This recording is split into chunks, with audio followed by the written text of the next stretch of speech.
Hello everyone, welcome to BioVerse channel. Today we are going to discuss about structure of anther. Last lecture ला आपण बघितलं होतं sexual reproduction in plant आणि typical फ्लावरचं structure बघितलं. त्यामध्ये आपण पाहिलं होतं की कोणकोणते 4 इम्पॉर्टंट फ्लोरल वोरल्स आहेत. तर ते पाहिलं आपण. जर तुम्ही पाहिलं नसेल तर तो व्हिडिओ बघा. त्यानंतरचा हा व्हिडिओ आहे म्हणजे तुमच्या सगळ्या गोष्टी लक्षात येईल. आता आहे स्ट्रक्चर ऑफ अँथर. अँथर जे the immature stage of anther जे आहे represented by the parenchymatous tissue which is surrounded by the single layer of the epidermis. जे काही इमॅच्युअर पॅरेन्कायमॅटस सेल्स असतील अँथर मध्ये काय आहेत, इमॅच्युअर स्टेज जर असेल तर काय असणार आहेत, पॅरेन्कायमॅटस टिश्यू असणार आहेत की जो इपिडर्मिस लेअरने सराउंड असणार आहे. जर सपोज हा अँथर आहे तर त्याच्या कडेचा लेअर कोणता असणार आहे, इपिडर्मिस लेअर असणार आहे आणि आतमध्ये काय असणार आहे, पॅरेन्कायमॅटस टिश्यू असणार आहेत इमॅच्युअर स्टेजला. Anther generally is a dithecous. बघा अँथर जनरली काय आहे, डायथिशियस आहे. म्हणजे काय आहे, अँथर मध्ये 2 लोब्स आहेत.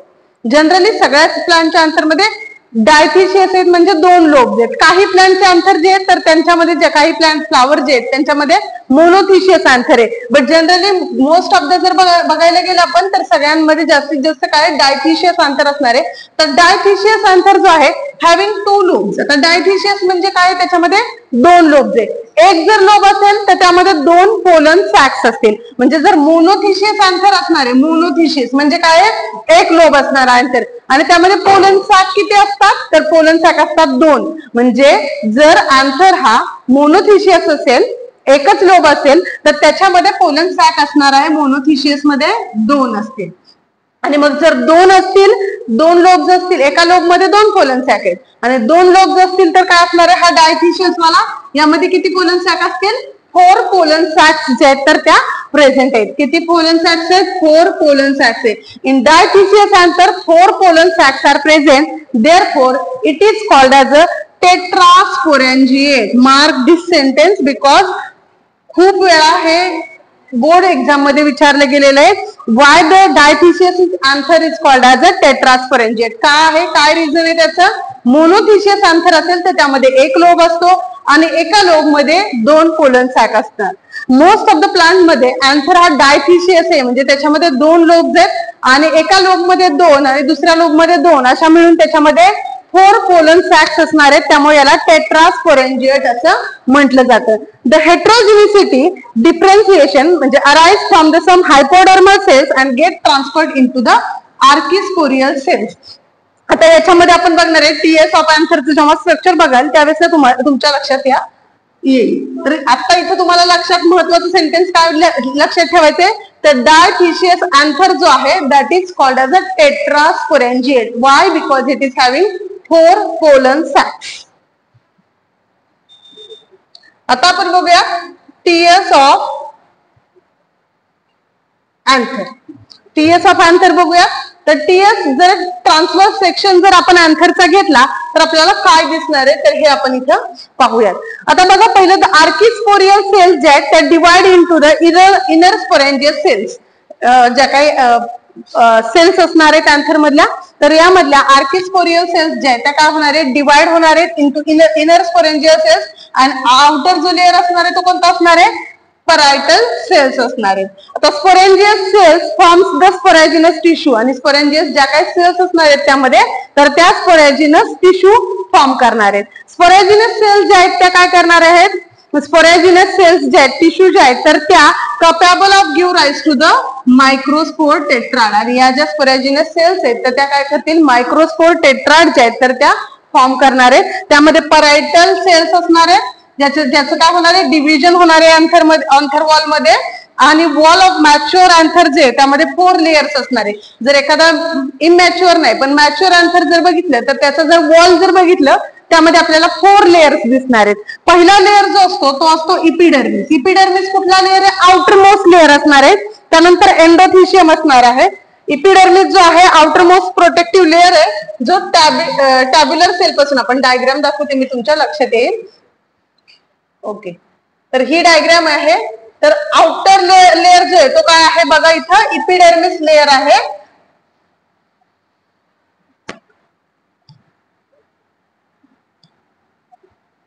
हा जो लेअर आहे तो काय आहे, इपिडर्मिस लेअर आहे. आउटर जो लेअर आहे तो काय आहे, इपिडर्मिस लेअर असणार आहे. आणि हा कशापासून बनला आहे, टॅब्युलर सेल पासून बनलेला आहे. हा काय आहे,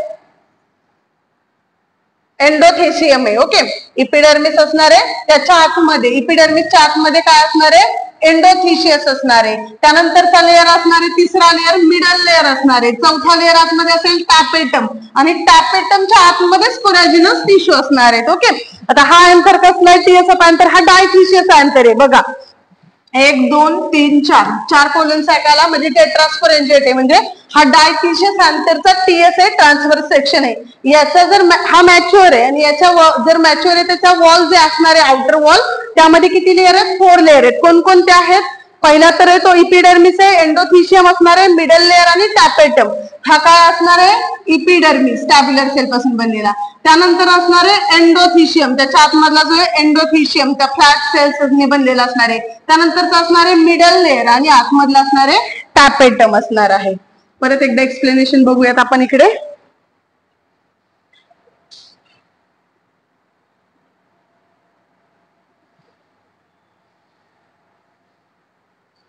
ओके, पहिला काय आहे, इपिडर्मिस आहे. ओके, इपिडर्मिस जो आहे आउटर मोस्ट प्रोटेक्टिव्ह लेअर आहे, मेडअप ऑफ टॅब्युलर म्हणजे फ्लॅट सेल असणार आहेत आउटरच्या. त्यानंतर endothecium, it is a sub epidermal layer म्हणजे इपिडर्मिस लेअरच्या आतमधला लगेचच लागून लेअर आहे एंडोथिशियम लेअर. त्यामध्ये रॅडियली इलॉंगेटेड सेल्स आहेत. कसल्या सेल्स आहेत, रॅडियली इलॉंगेटेड सेल्स आहेत. त्याचं थिकनिंग कसं आहे, फायब्रस थिकनिंग आहे. त्यानंतर inner to the endothecium middle layer present आहे. तिसरा लेअर आहे मिडल लेअर आहे. थिन वॉल्ड सेल्स असणार आहेत, त्यामध्ये 1 to 2 लेअर्स असतील या थिन वॉल सेलचे. त्यानंतर it may be disintegrate into the mature anther, त्याच्यानंतर लगेच मॅच्युअर अँथर होताना तो डिसइंटिग्रेट होऊ शकतो. त्यानंतर टॅपेटम फोर्थ लेअर आहे. Tapetum innermost nutritive layer of the anther wall आहे. वॉलचा इनरमोस्ट आणि न्यूट्रिटिव्ह लेअर आहे म्हणजे तो जे काय पोलन्स असतील त्याला काय करेल, न्यूट्रिशन सप्लाय करणार आहे. इनरमोस्ट असणार आहे layer. It immediately enclose the sporogenous tissue. त्याच्या लगेचच काय असणार आहे, आतमध्ये एक स्पोरॅजिनस टिश्यू असणार आहे. म्हणजेच काय असणार आहे, मायक्रोस्पोर मदर सेल म्हणजेच पोलन सॅक, की जिथं काय होणार आहेत, आपल्या पोलन ग्रेन्स तयार होणार आहेत. बघा टीएस ऑफ अँथर मध्ये आपण काय बघितलंय, सगळ्यात महत्वाचं जर टीएस ऑफ अँथर जर एखादा मॅच्युअर अँथर आपण पाहिला तर त्या अँथर मध्ये जर आपण त्याचा टीएस घेतला तर आपल्याला 4 लेअर्स दिसत आहेत. तर सगळ्यात आउटर लेअर आहे epidermis layer, outer most layer made up of tabular cells, tabular cell. त्यानंतर एंडोथिशियम आहे, तर त्यामध्ये सब इपिडर्मल लेअर आहे म्हणजे इपिडर्मिसच्या आतमधला लेअर आहे एंडोथिशियम, त्यामध्ये रॅडियली इलॉंगेटेड सेल्स असतील. त्यानंतर मिडल लेअर येईल, त्याच्यामध्ये थिन वॉल सेल्स असतील आणि 1 to 2 लेअर्स आहेत. ज्यावेळेसला पोलन मॅच्युअर होईल त्यावेळेसला हा लेअर मे बी डिसइंटिग्रेट होतो बऱ्याचशा प्लांट मध्ये. त्यानंतरचा फोर्थ लेअर आहे टॅपेटम, तो कसा आहे, इनरमोस्ट न्यूट्रिटिव्ह लेअर असणार आहे. आणि याच्या आतमध्ये लगेच इमिजिएटली इनसाइड द टॅपेटम काय असतो, तर आपल्या पोलन सॅक असणार आहेत म्हणजेच मायक्रोस्पोर मदर सेल्स असणार आहेत. ओके, तर परत एकदा आपण डायग्राम कडे जाऊयात म्हणजे तुमच्या व्यवस्थित लक्षात येईल. टीएस ऑफ अँथरचं काय पाहिलं आपण, की टीएस ऑफ अँथर जे आहे यामध्ये 4 इम्पॉर्टंट लेअर आहेत. तर कोणकोणते आहेत, हे इपिडर्मिस, इपिडर्मिस लेअर आहे तर तो टॅब्युलर सेल्स पासून बनलेला आहे. त्यानंतर एंडोथिशियम आहे, एंडोथिशियम फ्लॅट सेल्स पासून बनलेला आहे. तर त्यानंतर आपण बघितलं मिडल लेअर, मिडल लेअर जो आहे तो 1 to 2 लेअर्स असे लेअर्स आहेत. बघा इथे दिसते तुम्हाला, हा एक लेअर, हा एक लेअर, असे 1-2 लेअर मध्ये बनलेला असणार आहे. जेव्हा मॅच्युअर होणार आहे पोलन तर तो डिसइंटिग्रेट होणार आहे. त्यानंतरचा आपला लेअर जो आहे तो काय असणार आहे, हा बघा हा लेअर आहे टॅपेटम लेअर आहे. हा इनरमोस्ट न्यूट्रिटिव्ह लेअर आहे पोलनचा. त्यानंतर आतमध्ये काय आहे, स्पोरॅजिनस टिश्यू आहेत. हे काय आहेत, स्पोरॅजिनस टिश्यू असणार आहेत. म्हणजे इथं काय असणार आहे, आपला पोलन सॅक आहे आणि इथं आपले मायक्रोस्पोर मदर सेल म्हणजेच काय आहेत, आपले मायक्रोस्पोर म्हणजेच पोलन ग्रेन जे तर ते इथं काय होणार आहेत, तयार होणार आहेत. ओके, तर हे झालं टीएस ऑफ अँथर बद्दल. तुम्हाला काही डाऊट्स असतील तर तुम्ही कमेंट मध्ये विचारू शकता यामध्ये. त्यानंतरचं नेक्स्ट आहे मायक्रोस्पोरोजेनेसिस. हा, इथं पण अँथर दाखवलंय जे की पोलन ग्रेन्स जे ते यामध्ये काय झालेले आहेत, मॅच्युअर झालेले आहेत. ही डायग्राम तुम्हाला दाखवलेली आहे. ते डेसिकेट होणार आहेत म्हणजे बाहेर पडणार आहेत. आता बघूयात मायक्रोस्पोरोजेनेसिस. Microspore. Each microspore mother cell divides meiotically to form a tetrad of a haploid microspore. आता प्रत्येक मायक्रोस्पोर मदर सेल जे आहे ती काय होणार आहे, डिवाइड होणार आहे. आणि ही डिव्हिजन कशी असणार आहे, मिओटिक डिव्हिजन असणार आहे. आणि काय करणार आहे, टेट्राइड ऑफ मायक्रोस्पोर म्हणजेच काय, पोलन ग्रेन फॉर्म करणार आहे. आपण मग अशी बघितले की टॅपेटमच्या आतमध्ये काय होतं, आपलं इनरमोस्ट लेअरच्या आतमध्ये काय होतं, आपलं मायक्रोस्पोर मदर सेल होते. ही मायक्रोस्पोर मदर सेल ज्या आहेत त्या काय होणार आहेत, डिवाइड होणार आहेत. डिव्हिजन कशी असेल, मिओटिक डिव्हिजन असणार आहे. तर त्यांचं मिओसिस होणार आहे आणि काय होणार आहे, टेट्राइड ऑफ हॅप्लॉइड मायक्रोस्पोर म्हणजे ते काय फॉर्म करणार आहेत, पोलन ग्रेन फॉर्म करणार आहेत. आणि पोलन ग्रेन काय आहेत, आपले मेल गॅमेट आहे आणि यामुळे काय होणार आहे, रिप्रोडक्शन होणार आहे. आता स्ट्रक्चर ऑफ मायक्रोस्पोर बघूयात.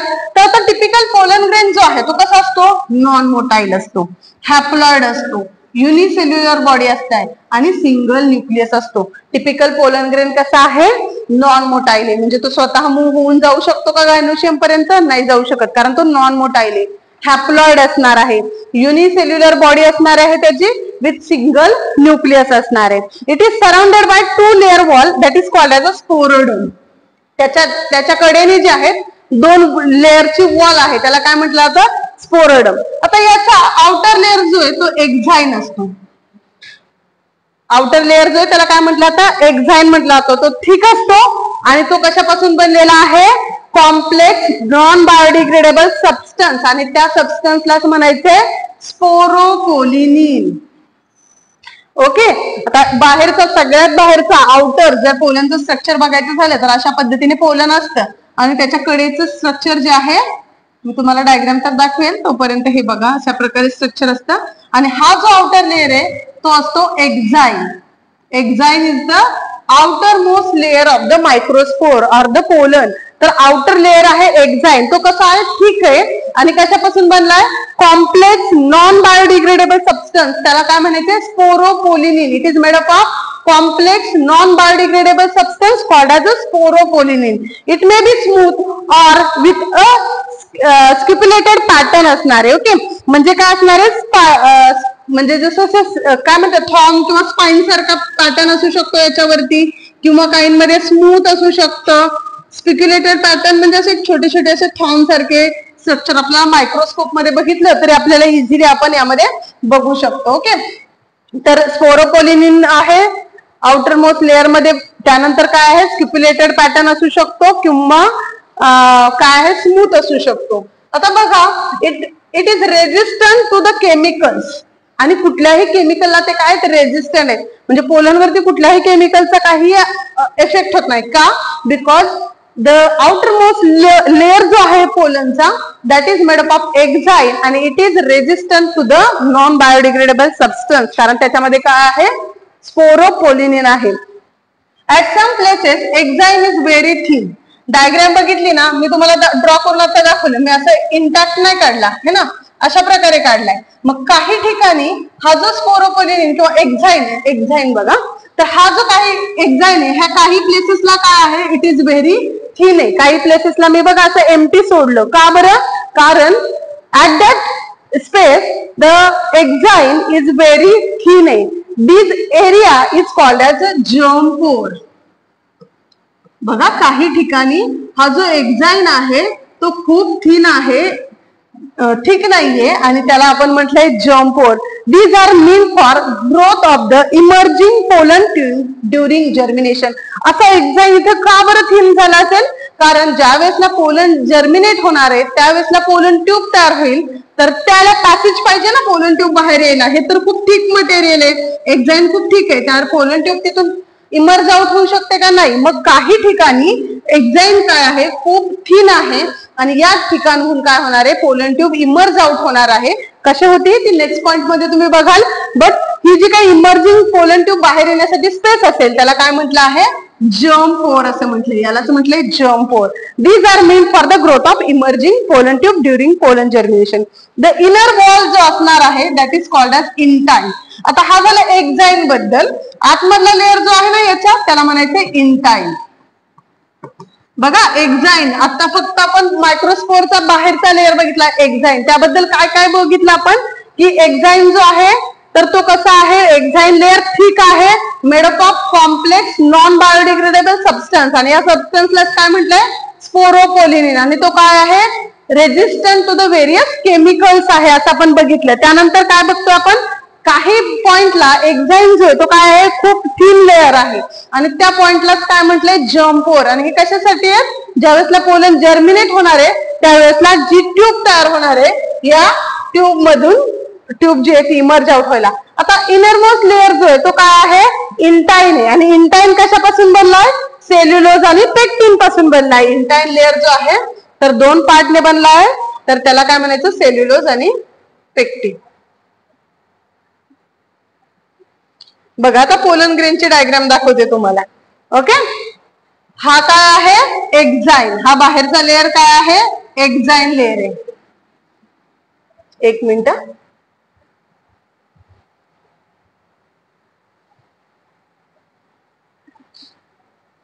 ओके,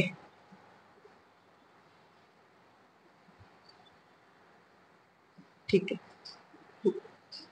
परत एकदा सांगतो तुम्हाला, हा बाहेरचा लेअर आहे एक्झाईन लेअर. हा काय आहे, एक्झाईन लेअर कशापासून बनलाय, complex non biodegradable substance called as sporopollenin. आणि आतमधला लेअर आहे इंटाईन. इंटाईन कशापासून बनलाय, सेल्युलोज आणि पेक्टिन पासून बनलेला आहे. आणि बघा अशी स्पेस आहे, याला काय म्हणायचंय, जर्म पोर, कारण इथून काय होणार आहे, पोलन ट्यूब बाहेर येणार आहे. हे झालं स्ट्रक्चर ऑफ पोलन्स किंवा मायक्रोस्पोर. असं कोणत्याही प्रकारे क्वेश्चन विचारला जाऊ शकतो, स्ट्रक्चर ऑफ पोलन्स विचारलं जाऊ शकतं किंवा स्ट्रक्चर ऑफ मायक्रोस्पोर विचारलं जाऊ शकतो. आता डेव्हलपमेंट कशी होतीये हे बघूयात आपण one by one. Okay, development of male gametophyte. Male gametophyte म्हणजेच काय, मायक्रोस्पोर म्हणजेच काय, पोलन ग्रेन. त्याची डेव्हलपमेंट कशी होती, pollen grain marks the beginning of male gametophyte. Pollen grain जे तिथूनच काय होणार आहे, मेल गॅमेटोफाइट डेव्हलपमेंट स्टार्ट होणार आहे. It undergoes first mitotic division. पहिलं काय होणार आहे, त्याची मायटोटिक डिव्हिजन होणार आहे. आणि काय होणार आहे, 2 सेल मध्ये, आता मायटोसिस झाल्यानंतर ना त्या मायक्रोस्पोर जो आहे किंवा पोलन जो आहे त्याच्यात 2 सेल तयार होईल. एक जे असेल बिगर होईल, आणि दुसरी जी आहे बिगर जी आहे ती कशी असणार आहे, नेकेड व्हेजिटेटिव्ह सेल असणार आहे. आणि दुसरी जी आहे स्मॉलर असणार आहे, थिन वॉल जनरेटिव्ह सेल. म्हणजे ज्या वेळेसला पोलनचं पहिलं काय होणार आहे, मायटोटिक डिव्हिजन होणार आहे. आणि मायटोटिक डिव्हिजन झालं की 2 सेल मध्ये डिवाइड होणार आहे. पहिली जी सेल आहे ती बिगर असणार आहे, त्याला काय म्हणायचंय, जनरेटिव्ह सेल म्हणायचं, सॉरी व्हेजिटेटिव्ह सेल म्हणायचं. आणि दुसरी सेल जी आहे ती स्मॉलर असेल त्याला काय म्हणायचं आहे, जनरेटिव्ह सेल. बघा आता ही काय आहे, पोलन ग्रेन आहे, हा एक्झाईन आहे, हा इंटाईन आहे, ही जम्पोर आहे. आता हा पोलनचे काय झालं, मायटोसिस झालं. मायटोसिस झाल्यानंतर काय झालं, हा 2 सेल मध्ये डिवाइड झाली. कोणत्या 2 सेल, ही एक सेल दिसतीये बघा, ओके, आणि ही दुसरी सेल दिसतीये. 2 सेल मध्ये डिवाइड झाल्या. तर ही जी पहिली सेल आहे ही कशी आहे, बिगर आहे, आणि त्याला काय म्हणायचंय, जनरेटिव्ह सेल किंवा व्हेजिटेटिव्ह सेल. बघा इथं लिहिले व्हेजिटेटिव्ह सेल. त्यानंतर खाली दुसरी एक स्मॉलर सेल तयार झाली, त्याला म्हणायचंय जनरेटिव्ह सेल. आता काय होणार आहे, तर the vegetative cells is rich in the food and having irregular cell.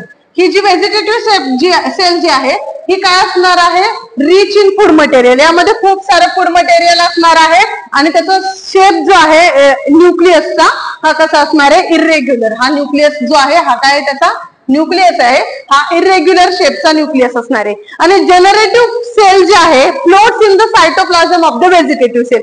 ही जी जनरेटिव्ह सेल आहे पहिल्यांदा डिवाइड झाल्या कुठे, बेस नाही. त्यानंतर काय होतं की फ्लोट्स होणार आहे कशामध्ये, हा जो सायटोप्लाझम आहे व्हेजिटेटिव्ह सेलचा, ही आता काय आहे, पूर्ण व्हेजिटेटिव्ह सेल आहे. आणि जनरेटिव्ह सेल जी इथं होती ती काय झाली, आता फ्लोट झाली आहे, म्हणजे स्विम करणार आहे ती याच्यामध्ये, है ना. कशामध्ये, व्हेजिटेटिव्ह सेलमध्ये ती काय झाली आहे, फ्लोट झाली आहे. Generative cell floats in the cytoplasm of the vegetative cell. नंतर काय होणार आहे बघा, नेक्स्ट डायग्राम बघूयात म्हणजे तुमच्या लक्षात येईल.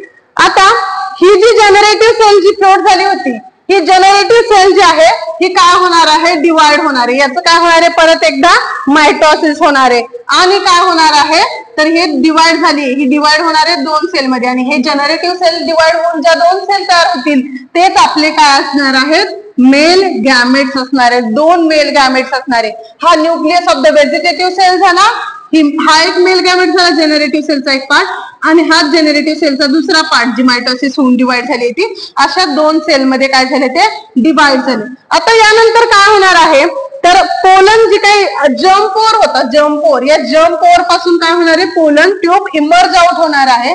सगळा सायटोप्लाझम पोलन ट्यूब मध्ये येणार आहे. मेन न्यूक्लियस पोलन ट्यूब मध्ये येणार आहे. ट्यूब न्यूक्लियस म्हणजे व्हेजिटेटिव्ह सेलचा न्यूक्लियस इथं आहे, आणि हे काय आहे ट्यूब न्यूक्लियस आहे.